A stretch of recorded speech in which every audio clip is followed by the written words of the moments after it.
السلام عليكم ورحمة الله تعالى وبركاته. أعوذ بالله من الشيطان الرجيم. بسم الله الرحمن الرحيم. الحمد لله رب العالمين والصلاة والسلام على سيدنا المرسلين وعلى آله وصحبه أجمعين. أما بعد. അള്ളാഹു സുബ്ഹാനഹു വ തആല അവൻ്റെ മഹബ്ബത്ത് നമുക്കൊക്കെ നൽകട്ടെ. പടച്ച റബ്ബിനോട് അങ്ങോട്ടുള്ള മഹബ്ബത്തും അള്ളാഹു നമുക്ക് പ്രദാനം ചെയ്യട്ടെ. ഇഷ്ടം കയറിക്കഴിഞ്ഞാൽ പിന്നെ ആ ഇഷ്ടപ്പെട്ട ആൾക്ക് വേണ്ടിയായിരിക്കുമല്ലോ നമ്മൾ പ്രവർത്തിക്കുക. നമ്മളൊരാളെ ഇഷ്ടപ്പെട്ട് കഴിഞ്ഞാൽ അവനിഷ്ടമില്ലാത്തതൊന്നും നമ്മൾ ചെയ്യൂല. അപ്പോൾ അള്ളാഹുവിനോടുള്ള ഇഷ്ടം നമുക്കുണ്ടായാൽ അള്ളാഹ്ക്ക് ഇഷ്ടമില്ലാത്തത് ചെയ്യാൻ നമുക്ക് കഴിയില്ല. അള്ളാഹു തആലാക്ക് നമ്മളോട് ഇഷ്ടമുണ്ടെങ്കിൽ നമ്മളെ പ്രയാസപ്പെടുത്തുന്നതൊന്നും അള്ളാഹുവും ചെയ്യൂല. ഒരാളെ ഇഷ്ടപ്പെടാനുള്ള ഒരു കാരണം പറഞ്ഞത് നല്ല അറിവുള്ള ആളാകുക എന്നുള്ളതാണ്. മതമായാലും ഭൗതികമായാലും നല്ല വിവരമുണ്ടെങ്കിൽ നമുക്ക് അയാളോട് ഇഷ്ടമുണ്ടാകും. എത്ര വിവരമുണ്ട് എന്ന് പറയുന്ന ആളും ഈ ഭൂമിയിൽ എത്രയോ ചെറിയ അറിവ് മാത്രമുള്ള വ്യക്തിയാണ്. എല്ലാവർക്കും അറിവ് നൽകിയ, ലോകത്തെ എല്ലാവർക്കും അറിവ് നൽകിയ അല്ലാഹു സുബ്ഹാനഹു വ തആലയാണ് ഏറ്റവും വലിയ അറിവുള്ളവൻ എന്ന് പറയുമ്പോൾ, അറിവിൻ്റെ പേരിൽ നമ്മൾ ആരെങ്കിലും സ്നേഹിക്കുന്നുണ്ടെങ്കിൽ അള്ളാഹുവിനെയാണ് സ്നേഹിക്കേണ്ടത്. ഇതൊക്കെയാണ് നമ്മൾ ഇന്നലെ പറഞ്ഞത്. നമ്മുടെ നാട്ടിൽ കുറേ വിവരമുള്ള ആൾക്കാരുണ്ട്. ഈ വിവരമുള്ള ആൾക്കാർ പലരും പല വിവരമാണ്. പക്ഷെ നമുക്ക് ഏറ്റവും കൂടുതൽ വിവരം ഇഷ്ടമുള്ള ആൾ ആരായിരിക്കും? അയാളുടെ ഇൽമ് ഏറ്റവും കൂടുതൽ ആളായിരിക്കും. ആളുകൾക്ക് കൂടുതൽ തസ്കിയത്തും നന്മയും ചെയ്യുന്ന ആൾ, അതുപോലെ തന്നെ ഏറ്റവും നല്ല സ്വഭാവമുള്ള ആലിമ്, ഇങ്ങനെയൊക്കെയുള്ള ആളുകളായിരിക്കും നമ്മൾ കൂടുതൽ ഇഷ്ടപ്പെടുക. എങ്കിൽ അള്ളാഹുവാണ് ഏറ്റവും കൂടുതൽ അറിവുള്ളവൻ. അവനാണ് ഏറ്റവും കൂടുതൽ അറിവ് നൽകുന്നവൻ. അവനാണ് അമ്പിയാക്കളെയും ഔലിയാക്കളെ പോലെയൊക്കെ ആളുകളെ അള്ളാഹു തആല സൃഷ്ടിച്ചവൻ, ഉലമാക്കളെയൊക്കെ. അപ്പോൾ അവനെയാണ് ഇഷ്ടപ്പെടേണ്ടത്. ഓരോരുത്തരും മനസ്സിൽ കരുതുക, നിങ്ങൾ ഇരുത്തത്തിൽ നിങ്ങൾ ഓരോരുത്തരും മനസ്സിൽ കരുതുക, എന്നെ സൃഷ്ടിച്ച പരിപാലിക്കുന്ന അല്ലാഹു സുബ്ഹാനഹു വ തആലയാണ് ഏറ്റവും വലിയ അറിവുള്ളവൻ. ഞാൻ അവനെ സ്നേഹിക്കുന്നു, ഞാൻ അവനെ ഇഷ്ടപ്പെടുന്നു, ഞാൻ അവനെ തൃപ്തിപ്പെടുന്നു, ഞാൻ അവനെ പൊരുത്തപ്പെടുന്നു. എനിക്കവനോട് ഇഷ്ടമാണ്, എനിക്ക് അള്ളാഹുവിനോട് ഇഷ്ടമാണ്. എൻ്റെ സ്വന്തം ശരീരത്തുള്ളതിനേക്കാൾ ഇഷ്ടമാണ്. ഓരോരുത്തരും മനസ്സിൽ കരുതേണ്ടതാണ്. നിങ്ങളെ വാപ്പാനും ഇമ്മാനും നിങ്ങൾ മനസ്സിൽ കരുതുക. നിങ്ങളെ വാപ്പാനോടും ഉമ്മാനോടുള്ളതിനേക്കാൾ നിങ്ങൾക്ക് അള്ളാഹിനോട് ഇഷ്ടമാണ്. ആണോ? മനസ്സുകൊണ്ടൊന്ന് പറയട്ടെ, ആണ്. നിങ്ങളെ പ്രിയപ്പെട്ട മക്കളെ നിങ്ങൾ മനസ്സിൽ കാണണം. ആൺകുട്ടികളെ, പെൺകുട്ടികളെ മനസ്സിൽ കാണുന്നുണ്ടല്ലേ? മുതിർന്നവരെ, ചെറിയ കുട്ടികളെ, അവരോട് നിങ്ങൾക്ക് ഇഷ്ടമാണ്. നിങ്ങൾ മനസ്സിൽ പറയണം, ഈ മക്കളോടൊക്കെ ഉള്ള ഇഷ്ടത്തിനേക്കാൾ എനിക്ക് അള്ളാഹുവിനോട് ഇഷ്ടമാണ്. നിങ്ങളെ ഭർത്താക്കന്മാരെ, ഭാര്യമാരെ നിങ്ങൾ കാണണം മനസ്സിലിപ്പോൾ. ജീവിതത്തിൽ ഒരുപാട് ഉപകാരങ്ങൾ ചെയ്തു തന്ന, ജീവിത പങ്കാളികളായ, ദുഃഖത്തിലും സന്തോഷത്തിലും നിങ്ങളോടൊപ്പം ജീവിക്കുന്ന, നിങ്ങൾക്ക് ജീവിതം തന്ന ജീവൽപാതിയായ നിങ്ങളെ ഭാര്യ ഭർത്താക്കന്മാരെ മനസ്സിൽ കാണുക. നിങ്ങൾക്ക് അവരോട് ഇഷ്ടമല്ലേ? ആണ്. എന്നാൽ നിങ്ങൾ മനസ്സുകൊണ്ട് തീരുമാനിക്കണം, എനിക്ക് അതിനേക്കാൾ ഇഷ്ടം എൻ്റെ അള്ളാഹുവിനോടാണ്, എന്നെ സൃഷ്ടിച്ച റബ്ബിനോടാണ്. മാതാപിതാക്കളെക്കാൾ ഇഷ്ടപ്പെട്ട ആരാരും നമുക്കുണ്ടാവില്ല. നിങ്ങളെ മാതാപിതാക്കളെ നിങ്ങൾ ഇഷ്ടപ്പെടുന്നുണ്ടെങ്കിൽ ഞാൻ അതിനേക്കാൾ എൻ്റെ റബ്ബിനെ, ആലിമുൽ അല്ലാമായ അള്ളാഹുവിനെ ഇഷ്ടപ്പെടുന്നു എന്ന് ഓരോരുത്തരും മനസ്സിൽ തിരുത്തി എഴുതി രേഖപ്പെടുത്തി വിശ്വസിച്ച് ഉറപ്പിച്ച് മുഅ്മിനായി തിരിച്ചു വരിക. അള്ളാഹു തൗഫീഖ് നൽകട്ടെ. ഒരാളെ ഇഷ്ടപ്പെടാനുള്ളൊരു മാനദണ്ഡം മറ്റൊന്ന് ഖുദറത്താണ്, കഴിവ്. ഞങ്ങൾ ഇന്നലെ പറഞ്ഞിട്ടുണ്ടായിരുന്നു, നല്ലൊരു വീട് കണ്ടു, അടിപൊളിയായിട്ട് ഡിസൈൻ ചെയ്ത വീടും മുറ്റവും ഗാർഡനും ലൈറ്റും പെയിൻറ്റിങ്ങും അതിൻ്റെ സൗകര്യങ്ങളും എല്ലാം കാണുമ്പോൾ നിങ്ങൾ അങ്ങനത്തെ ഒരു വീട്ടിൽ പോയി എന്ന് കരുതുക. അപ്പോഴാണ് ആ വീട് ഡിസൈൻ ചെയ്ത ആളിങ്ങോട്ട് വരുന്നത്. അയാളെ നമ്മൾ വളരെ ബഹുമാനത്തോടു കൂടിയാണോ നോക്കുക, സ്നേഹത്തോടു കൂടിയാണോ നോക്കുക, എല്ലാം കൂടെ നോക്കും. നമ്മളെ വീടല്ല അയാൾ നന്നാക്കി തന്നത്, ഉണ്ടാക്കി തന്നത്, മനോഹരമാക്കിയത്. പക്ഷേ ആ കഴിവുള്ള എൻജിനീയറോട് നമുക്ക് ഇഷ്ടമാണ്. ഒരു മെട്രോ, അത്ഭുതകരമായ മെട്രോ സംവിധാനിച്ച ഒരു എൻജിനീയറെ അവിടെ നമ്മൾ കണ്ടില്ലെങ്കിൽ പോലും അയാളോട് നമുക്ക് ഇഷ്ടമാണ്. ഒരു വലിയ ഷോപ്പിംഗ് കോംപ്ലക്സ് ഡിസൈൻ ചെയ്ത ആളോട് നമുക്ക് ഇഷ്ടമാണ്. ഒരു വലിയ വിമാനത്താവളം അത്ഭുതകരമായ രീതിയിൽ സംവിധാനിച്ച ആർക്കിടെക്റ്റിനോട് നമുക്ക് ഇഷ്ടമാണ്. അള്ളാഹു അവനാണ് ഏറ്റവും വലിയ കഴിവുള്ളവൻ. ഈ കഴിവ് എന്ന് പറയുന്നത് പൂർണ്ണതയാണ്, കഴിവില്ലായ്മ എന്ന് പറയുന്നത് ന്യൂനതയാണ്. ഏത് പൂർണ്ണതയും ഭംഗിയും മഹത്വവും വലിപ്പവും അധികാരവും ആർക്കും ഇഷ്ടപ്പെട്ട കാര്യമാണ്. അത് കിട്ടുക എന്നുള്ളത് വലിയ രസമാണ്. വലിയൊരു എൻജിനീയർ ആവുക, ഒരു വലിയ മഹത്വത്തിലെത്തുക എന്നുള്ളത് അതൊരു പൂർണ്ണതയാണ്. അലി ഇബ്നു അബീ താലിബ് റളിയല്ലാഹു അൻഹുവിൻ്റെ ധീരത കേൾക്കുന്നയാൾക്ക്, ഖാലിദ് ഇബ്നു വലീദ് റളിയല്ലാഹു അൻഹുവിൻ്റെ ധീരത കേൾക്കുന്നയാൾ, ടിപ്പു സുൽത്താൻ്റെ ധീരത കേൾക്കുന്നയാൾ ഒരിഷ്ടമുണ്ടാവും. കാരണം അവർ ബാക്കിയുള്ള ആളുകളെയൊക്കെ മറികടന്നുകൊണ്ടുള്ള വലിയ ധീരതയും യുദ്ധവുമാണ് നടത്തിയിട്ടുള്ളത്.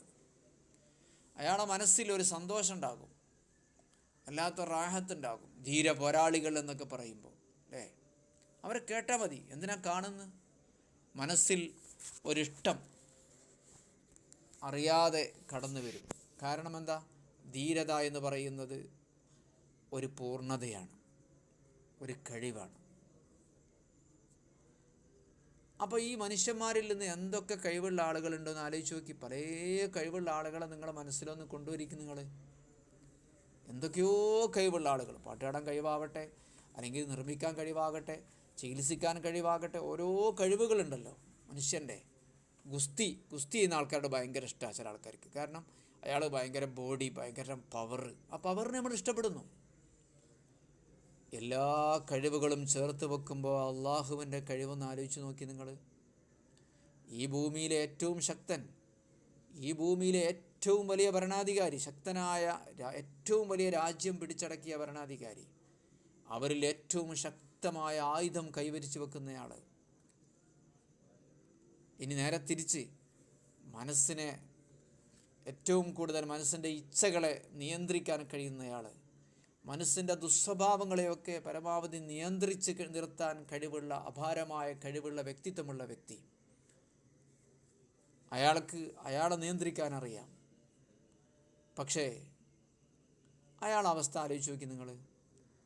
അയാൾക്ക് ചില കഴിവുകളുണ്ട്, ചില വ്യക്തികൾക്ക് മേൽ അധികാരമുണ്ട്, ചില കാര്യങ്ങളിൽ അധികാരമുണ്ട്, ചില കാര്യങ്ങളിൽ കഴിവുണ്ട്. അത്രയല്ലേ ഉള്ളൂ.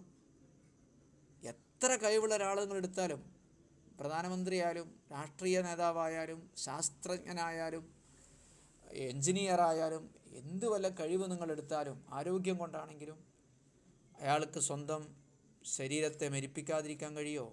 അയാൾ കഴിവ് കെട്ട ആളല്ലേ. അള്ളാഹുവിന് മരണമില്ല. അയാൾക്ക് ജീവൻ ഒരു സെക്കൻഡ് ഏറെ കൊടുക്കാൻ പറ്റുമോ? ഇല്ല. അയാൾക്ക് രണ്ടാമത് അയാളൊന്ന് മരിച്ചതിന് ശേഷം ജീവിപ്പിക്കാൻ അയാൾക്ക് കഴിയുമോ? എന്തെങ്കിലും ഉപദ്രവം ചെയ്യാനോ ഉപകാരം ചെയ്യാനോ കഴിയുമോ? അയാളെ കണ്ണിൻ്റെ കാഴ്ച നഷ്ടപ്പെടുകയാണെങ്കിൽ അതൊന്ന് വീണ്ടെടുക്കാൻ അയാൾക്ക് കഴിവില്ല. പെട്ടെന്നൊരു സുപ്രഭാതത്തിൽ അയാൾ നാവ് സംസാരിക്കുന്നില്ലെങ്കിൽ ആ നാവിനെ സംസാരിപ്പിക്കാൻ അയാൾക്ക് കഴിവില്ല. അയാൾ ചെവി കൂക്കാൻ തുടങ്ങി അവൻ ചെവിൻ്റെ കേൾവി നഷ്ടപ്പെട്ടാൽ അത് വീണ്ടെടുക്കാൻ അയാൾക്ക് കഴിവില്ല. ശരീരത്തിന് രോഗം വന്നാൽ അത് വീണ്ടെടുക്കാൻ അയാൾക്ക് കഴിവില്ല. അയാളെ സ്വന്തം ശരീരത്തിലെ കഴിവുകേടുകളാണ് ഇതൊക്കെ. അയാളെ കഴിവുമായി ബന്ധപ്പെട്ടതാണ് ഞാൻ പറയുന്നത്.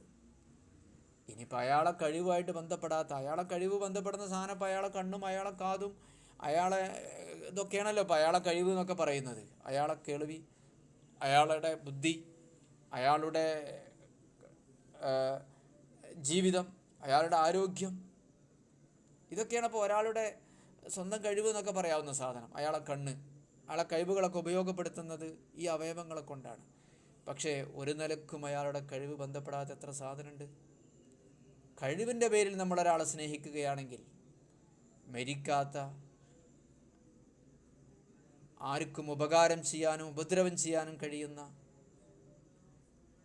എന്നെന്നും കേൾവിയുള്ളവനും കാഴ്ചയുള്ളവനും ഉള്ളവനായ, ഒരശക്തതയും വരാത്തവനായ അള്ളാഹുവിനെയല്ലേ സ്നേഹിക്കേണ്ടത്. ഇത് മനുഷ്യൻ്റെ കഴിവുകൾ പരിമിതമാണ് എന്ന് പറഞ്ഞു. ഈ മനുഷ്യൻ്റെ തീരെ കഴിവ് ബന്ധപ്പെടാത്ത എന്തൊക്കെയുണ്ട്? ആകാശങ്ങളുടെ ഭരണം. ആ സൂര്യൻ്റെ കാര്യത്തിന് എന്തെങ്കിലും കാട്ടാൻ പറ്റുമോ മനുഷ്യന്? ആ ചന്ദ്രൻ്റെ കാര്യത്തിൽ മനുഷ്യന് എന്തെങ്കിലും കാട്ടാൻ പറ്റുമോ? ആ ചൊവ്വ, ആ ഗ്രഹങ്ങൾ, ആകാശത്തെ കോടാനക്കോടി നക്ഷത്രങ്ങൾ, എന്ത് മനുഷ്യനെന്ത് കഴിയും? ഇതിൻ്റെയൊക്കെ കഴിവ് ആരുടെ കയ്യിലാണ്? ഈ കാണുന്ന ചക്രവാളം, ഈ ലോകത്തെ ഗാലക്സികൾ, നക്ഷത്ര സമൂഹങ്ങൾ, ഭൂമിക്ക് എന്താ മനുഷ്യന് ചെയ്യാൻ പറ്റുക? വലിയ വലിയ പർവ്വതങ്ങൾ. ഏതെങ്കിലും പർവ്വതത്തിൻ്റെ മുകളിലെ ഏറ്റവും വലിയൊരു പർവ്വതത്തിൽ, ഹിമാലയത്തിലൊക്കെ കയറി എന്ന് പറഞ്ഞാൽ ഫോട്ടോ ഒക്കെ എടുത്ത് ഇങ്ങനെ വിടും. അതിന് കുറേ ആൾക്കാർ മരിച്ചു പോവുകയും ചെയ്യും. ഈ പർവ്വതത്തിൽ കയറിയ ആളെ നമ്മൾ ഭയങ്കരമായ കഴിവായി പത്രത്തിലൊക്കെ ഇങ്ങനെ ആഘോഷിക്കുമ്പോൾ ഈ പർവ്വതത്തെ സൃഷ്ടിച്ച അള്ളാഹു ആരാണ്? അവൻ്റെ കഴിവെത്രയാണ്? 5000 അടി ഉയരമുള്ള കൊടുമുടി കയറി, അത്ഭുതം. ആ കാണുന്ന പസഫിക് കടൽ അല്ലെങ്കിൽ മറ്റേ കടൽ അയാൾ നീന്തിക്കടന്നു, ഭയങ്കര വാർത്ത, അയാൾ ആദരിക്കുന്നു. ഈ കടൽ സൃഷ്ടിച്ചവനോ? മനുഷ്യൻ്റെ കഴിവ് അവിടെ എത്തുന്നുണ്ടോ? ഒരു നീന്തുക എന്നുള്ള കഴിവല്ലേ ഉള്ളൂ. ഒന്ന് കുഴഞ്ഞു പോയാൽ കഴിഞ്ഞു കഥ. ഈ കാണുന്ന പർവ്വതങ്ങൾ, ഈ കാണുന്ന സമുദ്രങ്ങൾ, നദികൾ, കേരളത്തിൽ എത്ര നദി ഉണ്ടെന്ന് ആലോചിച്ച് നോക്കി. തലങ്ങും വിലങ്ങും ഓടുന്ന ഇത് മനുഷ്യൻ സൃഷ്ടിച്ചതാണോ? അവൻ്റെ കഴിവിൻ്റെ പരിധിയിൽപ്പെട്ടതാണോ? ലോകത്ത് ഏതെങ്കിലും മനുഷ്യന്മാർ ഇതിലെ നദി നിർമ്മിച്ചിട്ടുണ്ടോ? നദി നിർമ്മിച്ചാൽ പോരെ, വെള്ളം വേണ്ടേ? വെള്ളം നദിയാവുള്ളൂ. കാറ്റുകൾ, ലോകത്തെ എല്ലാ സമയത്തും വീശിക്കൊണ്ടിരിക്കുന്ന, കടലിലും കരയിലും മലകളിലും വീശിക്കൊണ്ടിരിക്കുന്ന കാറ്റിൻ്റെ അധിപനാരാ? ഇടി, മിന്ന് മനുഷ്യൻ്റെ കഴിവുമായി ഒരു നിലക്കും ബന്ധമില്ല.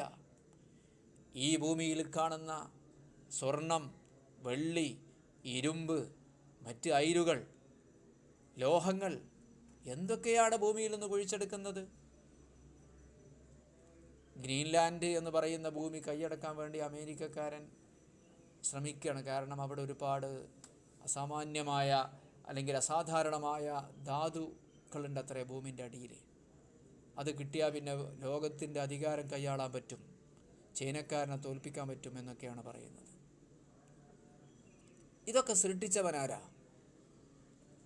ഈ ഭൂമിയിൽ കാണുന്ന ലക്ഷക്കണക്കിന് സസ്യങ്ങളും മരങ്ങളും, ചെറുതും വലുതുമായ, ആകാശത്തോളം ഉയർന്നു നിൽക്കുന്നതും കുള്ളനുമായ ഈ ഭൂമിയിൽ കാണുന്ന ജീവി സമൂഹം എത്രയാണ്? അതിൻ്റെ പേരിൽ തന്നെ ചാനലുകളില്ലേ ജീവികളെക്കുറിച്ച് മാത്രം പറയാൻ, ചെടികളെക്കുറിച്ച് മാത്രം പറയാൻ. ഈ പറയപ്പെട്ട ഏതെങ്കിലും ഒന്നിൽ ഒരണുമണി തൂക്കം കഴിവ് മനുഷ്യനുണ്ടോ? ഈ ഭൂമിയിൽ ഏറ്റവും കഴിവുണ്ട് എന്ന് പറയുന്ന മനുഷ്യന് ഞാനിപ്പോൾ ഈ പറഞ്ഞ ആകാശം, ഭൂമി, നക്ഷത്രങ്ങൾ, പർവ്വതങ്ങൾ, മലകൾ, കടലുകൾ, കാറ്റുകൾ, ഇടി, മിന്ന്, ഭൂമിയിലെ ധാതുക്കൾ, ചെടികൾ, ജീവികൾ, അതിൻ്റെ വിവിധമായ ഘടകങ്ങൾ, ഇതിലേതെങ്കിലും ഒന്നിൽ ഈ ഏറ്റവും വലിയ കഴിവുണ്ട് എന്ന് പറയുന്ന മനുഷ്യന് കഴിവുണ്ടോ?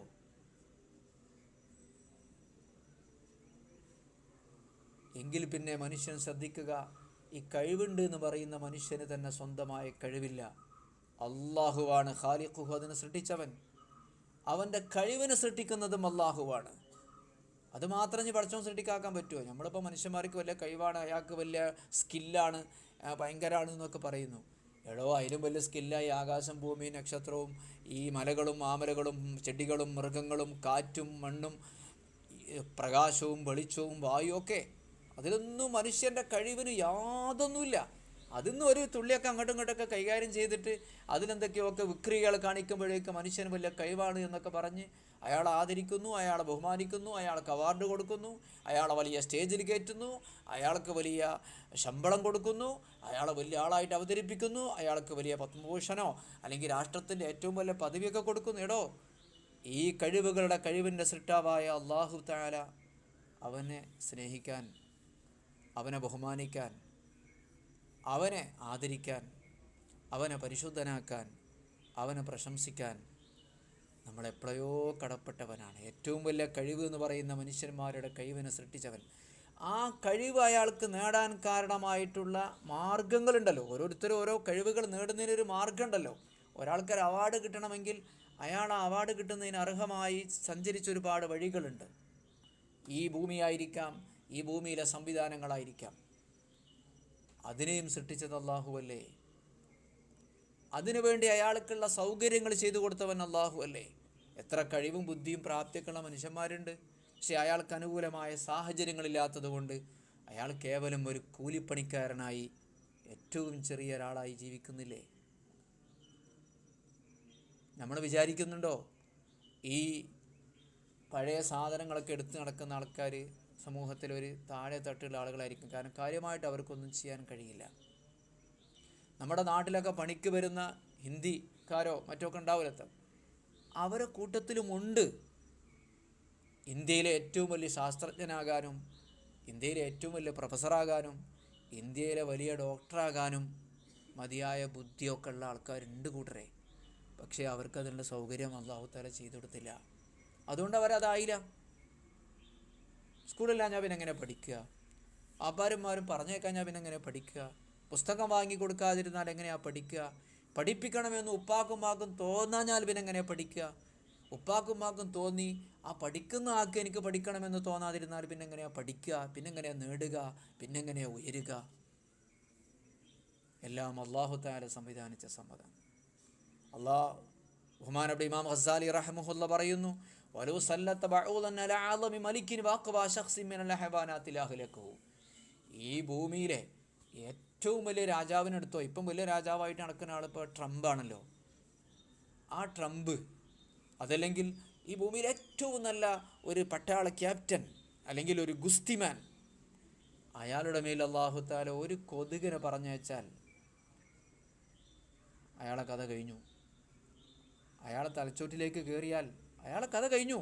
അയാളെ നശിപ്പിച്ചു.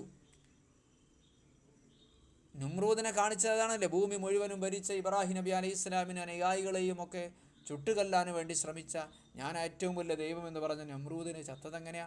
ജീവൻ നഷ്ടപ്പെട്ടതെങ്ങനെയാ? അയാളെ മൂക്കുകൂടെ അയാളിങ്ങനെ എന്തോ സംസാരിച്ചുകൊണ്ടിരിക്കുമ്പോൾ, ആസ്വദിച്ചുകൊണ്ടിരിക്കുമ്പോൾ മൂക്കുകൂടെ ഒരു സാധനം കണ്ട് കയറി തലച്ചോറിൽ കയറിയിട്ട് കഴിഞ്ഞു. തേനീച്ച കുത്തിയാൽ മരിക്കണ മനുഷ്യന്മാരല്ലേ ഇപ്പോൾ ഉള്ളത് നമ്മളൊക്കെ. തേനീച്ച കുത്തിയാൽ മരിക്കുന്ന ആൾക്കാരാണ് നമ്മൾ. ഈ ഭൂമിയിൽ ഇങ്ങനെ നടക്കണ ഒരു ഞണ്ട്, ഒരു പാമ്പ്, ഇത്ര പോകുന്നൊരു പാമ്പ് കടിച്ചാൽ മരിച്ചു. അത്രയേ ഉള്ളൂ. അള്ളാഹിൻ്റെ സൃഷ്ടിയാണ് അതൊക്കെ. ദുൽഖർനൈനി രാജാവിനെ കുറിച്ച് അല്ലാഹു തആല പറയുന്നുണ്ട്, ഇന്നാ മക്കന്നാ ലഹു ഫിൽ അർളി. ഭൂമിയിൽ നാം അദ്ദേഹത്തിന് എല്ലാവിധ സൗകര്യങ്ങളും ചെയ്തു കൊടുത്തു. ഭൂമി മുഴുവൻ ഭരിച്ചു ദുൽഖർനൈൻ. അന്ന് മനുഷ്യവാസക്കുള്ള സ്ഥലമൊക്കെ ഭരിച്ചു എന്നർത്ഥം. ആധിപത്യം സ്ഥാപിച്ചു. ഇന്നാ മക്കന്നാ ലഹു ഫിൽ അർളി, സൂറത്തുൽ കഹ്ഫിലെ 84-ാമത്തെ വചനം.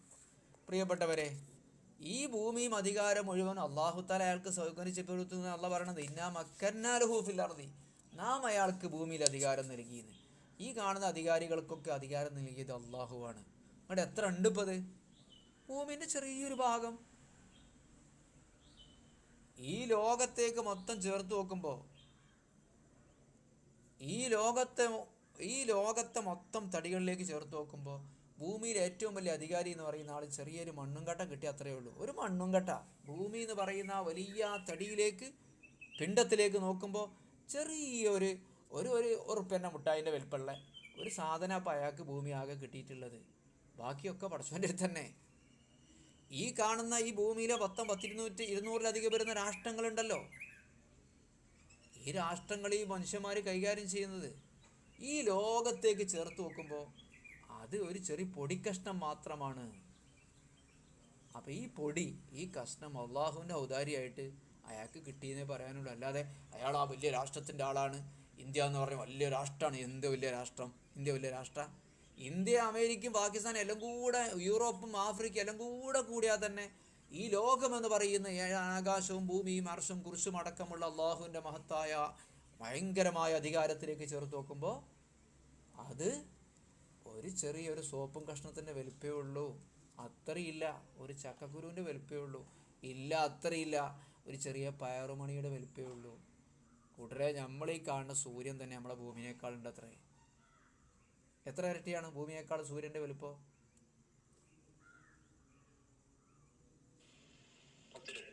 10 ഇരട്ടിയാണ്.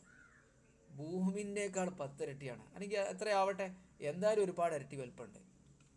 മനുഷ്യൻ്റെ ഈ ഭൂമിയിൽ മനുഷ്യന് അധികാരം എന്ന് പറയുന്നത് 80% വെള്ളമാണ്.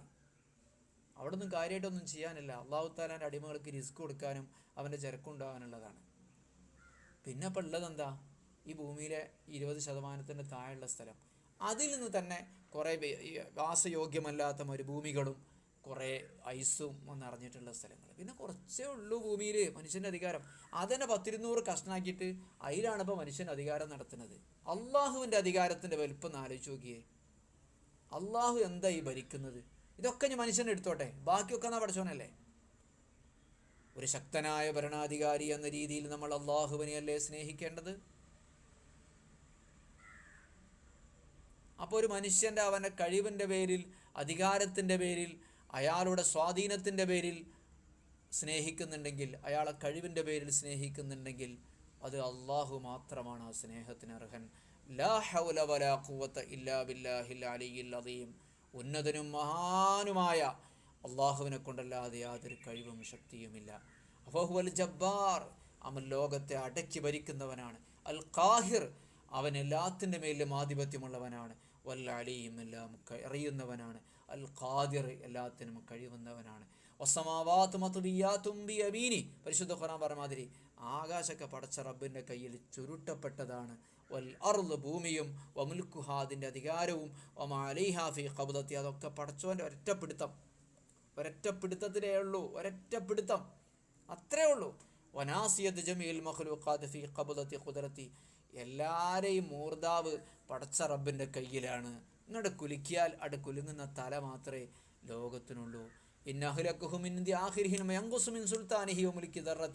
അപ്പം ചെറിയൊരു പൊടി എന്ന് പറയുന്ന ഈ ഭൂമിയിലെ മനുഷ്യനും എൻ്റെ അധികാരവും ഒക്കെ ചേർത്ത് നോക്കുമ്പോൾ അള്ളാഹുവിൻ്റെ അധികാരത്തിലേക്ക്, അള്ളാഹുവിൻ്റെ ഇവരൊക്കെ ഇനി പടച്ചോനായിട്ട് നശിപ്പിച്ചു എന്നൊക്കെ, ഇവിടുത്തെ ഭരണാധികാരികളെയും മനുഷ്യന്മാരെയും ഒക്കെ അങ്ങോട്ട് അള്ളാഹു നശിപ്പിച്ചു എന്ന് വെച്ചാലും അവൻ്റെ ഈ വിശാലമായ അധികാര ലോകത്തിൽ നിന്ന് ഒരു ഉറുമ്പിനെ നശിപ്പിച്ചത്രയേ ഉള്ളൂ. ഒരു പൊടി പോയത്രേ അള്ളാഹിൻ്റെ അധികാരത്തിൽ നിന്ന് കുറയുള്ളൂ. ഒന്നും സംഭവിക്കാൻ പോണില്ല. കാരണം അത്രയും വലിയ അധികാര പരിധിയാണ് അള്ളാഹുവിൻ്റേത് ആകാശഭൂമി ഉൾക്കൊള്ളുന്ന. ഇപ്പോൾ സൂര്യനെക്കുറിച്ച് പറഞ്ഞില്ലേ. അപ്പോൾ പിന്നെ ഇത്രയും ചെറിയ ഒരു ഭൂമി മനുഷ്യൻ, ഇത്രയും ചെറിയൊരു ഭൂമി, ഇത്രയും ചെറിയൊരു മനുഷ്യൻ്റെ അധികാരം, മനുഷ്യൻ്റെ രാഷ്ട്രം, മനുഷ്യൻ്റെ കഴിവ് എങ്കിൽ അള്ളാഹു സുബ്ഹാനഹു വ തആലക്ക് ഇതൊക്കെ പടക്കാൻ വലിയ പണിയുണ്ടോ? ഇതിൻ്റെ 10 ഇരട്ടി പടച്ചോൻ പടക്കുകയാണെങ്കിൽ പടച്ചോൻ അതൊരു പണിയാണോ? ഇല്ല. അവനൊരു ക്ഷീണമില്ല, അവനൊരു തളർച്ചയില്ല. നശിപ്പിച്ചാലും സൃഷ്ടിച്ചാലും അള്ളാഹുവിനല്ലാതെ, അള്ളാഹുവിൻ്റെ ഖുദ്റത്തിൻ്റെ അടയാളങ്ങളല്ലാതെ ഈ ഭൂമിയിൽ ഒരു ഖുദ്റത്തുമില്ല. അള്ളാഹുവിൻ്റെ ആ കഴിവിൻ്റെ അടയാളങ്ങളല്ലാതെ ഒരു കഴിവുള്ളവനും ഈ ഭൂമിയിലില്ല. ഫലഹുൽ ജമാൽ, അവനാണ് ഭംഗി, അവനാണ് മഹത്വം, അവനാണ് ഉന്നതി, അവനെങ്കാണ് ഉയർച്ച, അവനാണ് അധികാരം, അവനാണ് ആധിപത്യം. അപ്പോൾ കഴിവിൻ്റെ പൂർണ്ണതയുടെ പേരിൽ നമ്മൾ സ്നേഹിക്കുന്നുണ്ടെങ്കിൽ ആ സ്നേഹത്തിന് അല്ലാഹുവല്ലാതെ യാതൊരു അർഹനുമില്ല. ലാ ഹൗല വലാ ഖുവത ഇല്ലാ ബില്ലാഹിൽ അലിയിൽ അദീം. അൽഹംദുലില്ലാഹി റബ്ബിൽ ആലമീൻ ഹംദൻ യുവാഫി നിഅമഹു വയുകാഫിഉ മസീദ. اللهم صل على سيدنا محمد وعلى آل سيدنا محمد. ربنا ظلمنا أنفسنا وإن لم تغفر لنا وترحمنا لنكونن من الخاسرين. അള്ളാഹുവേ റഹ്മാനായ തമ്പുരാനെ, നിൻ്റെ സിഫാത്തുകളെ മനസ്സിലാക്കാൻ ഞങ്ങൾ തൗഫീഖ് നൽകണേ റഹ്മാനെ. നിന്നെക്കുറിച്ചുള്ള ഓർമ്മയും നിൻ്റെ സിഫത്തുകളെക്കുറിച്ചുള്ള അറിവും ഞങ്ങൾക്ക് നൽകണേ റഹ്മാനെ. നിൻ്റെ സിഫാത്തുകളെക്കുറിച്ചുള്ള അറിവ് ഞങ്ങൾക്ക് നീ നൽകണേ റഹ്മാനെ. അള്ളാഹുവേ റഹ്മാനായ റബ്ബേ, നിൻ്റെ മഅരിഫത്തും നിൻ്റെ ഇൽമും ഞങ്ങൾക്ക് നൽകണേ റഹ്മാനെ. നിന്നോടുള്ള മഹബ്ബത്ത് ഞങ്ങൾക്ക് നൽകണേ റഹ്മാനെ. അല്ലാഹുവേ അർഹമർ റഹീമായ റബ്ബേ, ഞങ്ങളെ ജീവിതത്തിൽ ഈമാനിൽ നീ വർദ്ധനവ് നൽകണേ റഹ്മാനെ. ഞങ്ങളെ യഖീനിൽ നീ വർദ്ധനവ് നൽകണേ റഹ്മാനെ. അല്ലാഹുവേ ഞങ്ങളെ തവക്കുലിൽ നീ വർദ്ധനവ് നൽകണേ റഹ്മാനെ. അല്ലാഹുവേ ഞങ്ങളുടെ കുടുംബത്തിലും മക്കളിലും ഭാര്യ ഭർത്താക്കന്മാരിലും നീ ഖൈറും ബറക്കത്തും നൽകണേ റഹ്മാനെ. നിന്നെ ഭയപ്പെട്ട് നിൻ്റെ മഹത്വം മനസ്സിലാക്കി നിൻ്റെ വലുപ്പം മനസ്സിലാക്കി ജീവിക്കുന്ന മുഅ്മിനീങ്ങൾ പെടുത്തണേ റഹ്മാനെ. അല്ലാഹുവേ ഈമാനോട് കൂടിയുള്ള യഥാർത്ഥ വിശ്വാസത്തോടു കൂടിയുള്ള ജീവിതവും മരണവും നൽകണേ റഹ്മാനെ. ഞങ്ങളുടെ മാതാപിതാക്കൾക്കും ഉസ്താദുമാർക്കും പുറത്തു കൊടുക്കണേ റഹ്മാനെ. അല്ലാഹുവേ അർഹമർ റഹീമായ റബ്ബേ, നിൻ്റെ ലിഖാഉം നിൻ്റെ അർശിൻ്റെ തണലും ഹബീബായ മുത്തുനബിയുടെ മഹബ്ബത്തും അവിടുത്തെ ഹൗദുൽ കൗസറും അവിടുത്തെ സുന്നത്തിൻ്റെ ഇത്തിബാഉം ഞങ്ങൾക്ക് നൽകണേ റഹ്മാനെ. അല്ലാഹുവേ മഖ്ബൂലും അബ്റൂറുമായ ഹജ്ജും ഉംറയും ചെയ്യാൻ ഞങ്ങൾക്ക് തൗഫീഖ് നൽകണേ റഹ്മാനെ. اللهم ربنا آتنا في الدنيا حسنة وفي الآخرة حسنة وقنا عذاب النار. ربنا تقبل منا إنك أنت السميع العليم وتب علينا إنك أنت التواب الرحيم. آمين برحمتك يا أرحم الراحمين. صلى الله على محمد صلى الله عليه وسلم. صلى الله على محمد صلى الله عليه وسلم. اللهم صل على محمد يا رب صل عليه وسلم.